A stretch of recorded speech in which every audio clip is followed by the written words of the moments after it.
आज दोस्तों जो मैं आपको कहानी सुनाने जा रहा हूँ वो दरअसल मेरे दोस्त के साथ एक घटी घटना है। क्योंकि मेरा दोस्त पहले विदेश में ट्रक ड्राइवर का काम करता था। उसे ट्रक चलाने का बहुत शौक था। जब वह विदेश से वापस अपने घर पंजाब आया तो मैं उससे मिलने के लिए वहाँ गया। वह साथ में अपने साथ एक विदेश की नई ट्रक भी लेके आया था। उसने कहा, भाई अब मैं ये ट्रक यहीं चलाऊंगा। तो मैंने बोला, भाई ट्रक ड्राइवर का काम तो काफ़ी रिस्की होता है। तो उसने कहा, अरे यार मुझे तो ये काम बहुत पसंद है। रातों को चलना मुझे बहुत अच्छा लगता है। फिर उसने मुझे अपने साथ एक कहानी बताई। मेरे दोस्त का नाम चूंकि सतवंत है तो मैं दोस्तों आज सतवंत के पॉइंट ऑफ व्यू से ही ये कहानी आपको सुनाने जा रहा हूँ। सतवंत ने बताया कि एक रात जब मैं ट्रक लेके अपने हेल्पर के साथ, जिसका नाम छोटू था, मैं कार्गो ट्रक लेकर निकला। क्योंकि मैंने कार्गो ट्रक ही खरीदा था। मैं सामान यहाँ से वहाँ एक राज्य से दूसरे राज्य ट्रांसफ़र करता था और मैं अधिकतर रात को ही ट्रक चलाना पसंद करता था, क्योंकि मुझे रात को ट्रक चलाना बहुत अच्छा लगता था।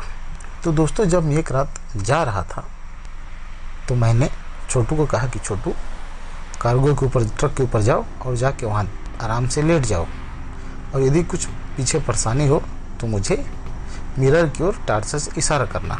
मैंने उसे समझा दिया था अपने हेल्पर को कि यदि कुछ परेशानी होगी तो मिरर की ओर टार्च से इशारा करना।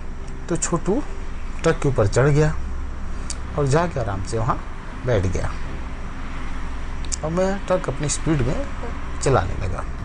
रात काफ़ी चूंकि घर आ चुकी थी, हवाएं साए साए चल रही थी।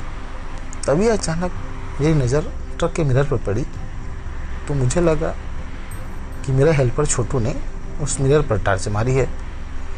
अब मैंने सोचा लगता कुछ परेशानी है ऊपर। मुझे कुछ ऊपर खड़खड़ की आवाज़ भी आ रही थी ट्रक के ऊपर से। मैं जब टाइम देखा तो रात 12 बज रहे थे। मैंने ट्रक साइड में लिया और उसके बाद मैं ट्रक के ऊपर जाके देखा तो मैं जाके देखता हूँ कि वो छोटू हेल्पर सोया हुआ है। मैंने पूछा, छोटू क्या हुआ, कोई परेशानी है क्या? अब वो मुझे बस घूर घूर के देखे जा रहा था। मुझे कुछ जवाब ना दे वो। मैंने नॉर्मली उससे पूछा कि छोटू की परेशानी है, तो वो सिर्फ आंखों को इशारा करके पलक झपका रहा था। मैंने पूछा, सब ठीक है ना ऊपर? वो फिर पलक झपका दिया। तो मैंने सोचा चलो ऐसी टार्च से जल गया होगा। फिर मैं दोबारा नीचे आ गया और अपना ट्रक चालू करके फिर मैं चल दिया। चलते चलते चलते जब कुछ ही दूर 2-3 किलोमीटर में रास्ता पार गई था कि फिर मुझे ऐसा एहसास हुआ कि मिरर में छोटू ने ऊपर से टार्च से फिर मारा। अब मैं थोड़ा झल्ला गया था कि एक तो इतनी रात। मैंने सोचा कि चलो चल के देखा जाए, आखिर बार बार छोटू क्यों मिरर पर टार्च मार रहा है, आखिर उसे परेशानी क्या है। मैंने अपने ट्रक को फिर साइड में रोका और जब मैं ट्रक के ऊपर गया तो देखा मेरा छोटू हेल्पर लेटा हुआ है। इस बार मैं थोड़ा तल्ख लहजे में उससे पूछा, कह रहे भाई छोटू तेरे को परेशानी क्या है, बार बार तू मिरर पर टार्च क्यों मार रहा है? जबकि मैंने कहा था जब कोई परेशानी आएगी तभी टार्च मारना भाई। लेकिन छोटू कुछ ना बोला। वह लेटे लेटे बस आंखों की पलकें झपकाते रहा। मैंने बोला, भाई सब ठीक है ना? वो उसके बाद भी कुछ नहीं बोल रहा था। अब मेरी चिंता धीरे धीरे बढ़ते जा रही थी कि आखिर में बात क्या है। मैंने एक बार फिर पूछा कि भाई छोटू कोई परेशानी तो नहीं है, यहाँ सब ठीक है? उसने फिर धीरे से फिर पलक झपका दी। मैंने बोला, ठीक है, यदि कोई परेशानी होगी तो ज़रूर बताना। मैं फिर नीचे आ गया और अपना ट्रक चलाने लगा।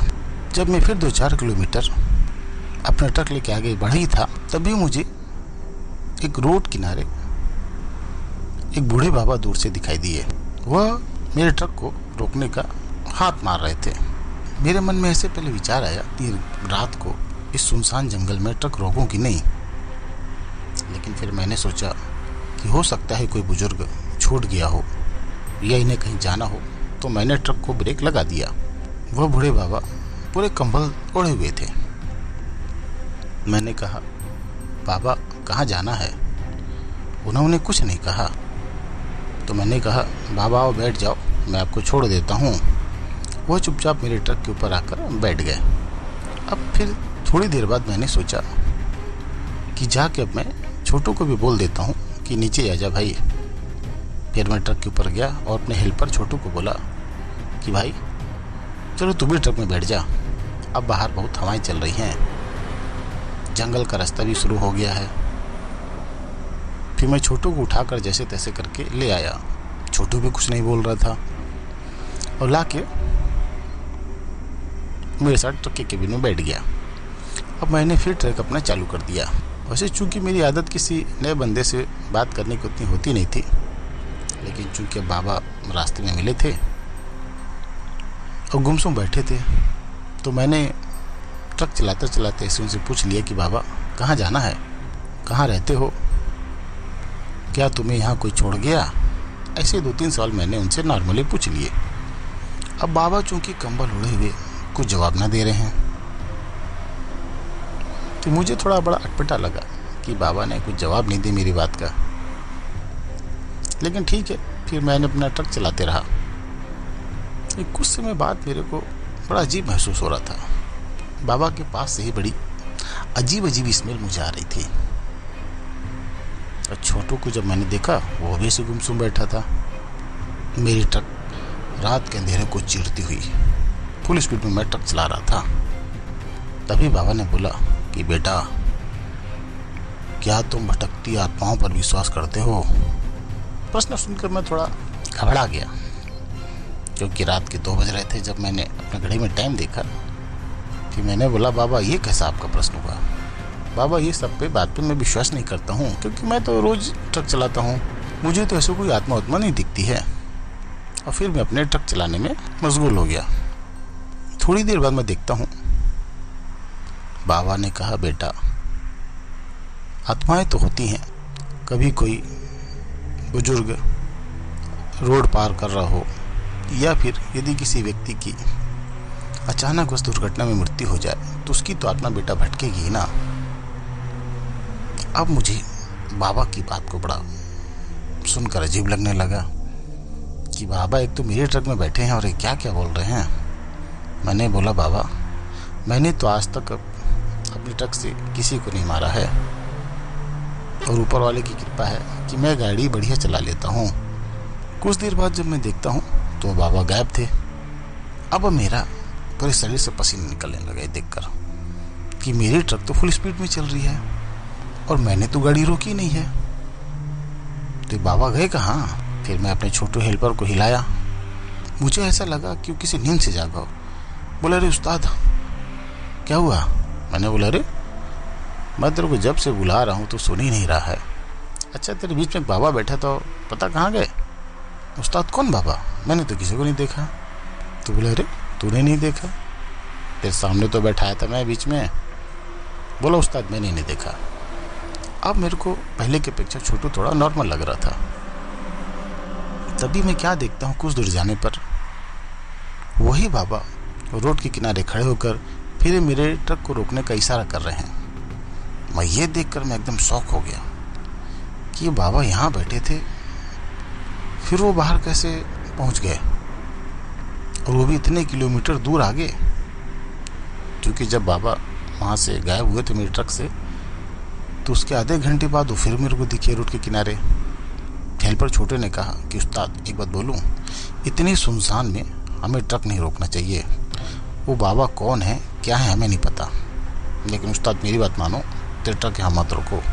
चूँकि मुझे भी अपने हेल्पर की बात थोड़ी जज गई कि हाँ यार, और मेरे साथ तो घटना घटी चुकी थी कि यही बाबा को जब मैं अपने ट्रक में बैठाया था और बाबा अचानक गायब कैसे हो गए। मुझे भी कुछ अटपटा लग रहा था। तो मैंने कहा, हाँ छोटू यार, मैं ट्रक नहीं रोकता हूँ। तो मैंने ट्रक को दंदना दिया एकदम स्पीड। बाबा देखते रहा और मैं गाड़ी उनके सामने से फुल स्पीड से निकाल के ले गया। जैसे ही मैं उनके सामने से अपनी ट्रक ले गया, मेरे पूरे बॉडी से पसीना पसीना छूटने लगा। लेकिन मैंने ऊपर वाले का नाम लिया, फिर मैंने अपनी ट्रक कहीं नहीं रोकी। फिर जहाँ मुझे माल पहुँचाना था, फिर सवेरे जाके मेरी ट्रक वहाँ रुकी। उस रात की घटना के बाद मैं काफ़ी दिन तक सो नहीं पाया। कुछ दिन मैंने ट्रक भी नहीं चलाया था। अब मुझे समझ में आया, जो भी मेरे साथ उस ट्रक में जो घटना घट रही थी, वो उस बाबा की आत्मा के कारण थी। यानी वो एक बाबा आत्मा ही था। शायद वो किसी ट्रक से कुचल कर मर गया हो। मैंने भगवान को शुक्रिया कहा। तो दोस्तों, ये कहानी कैसी लगी ज़रूर बताइएगा। धन्यवाद।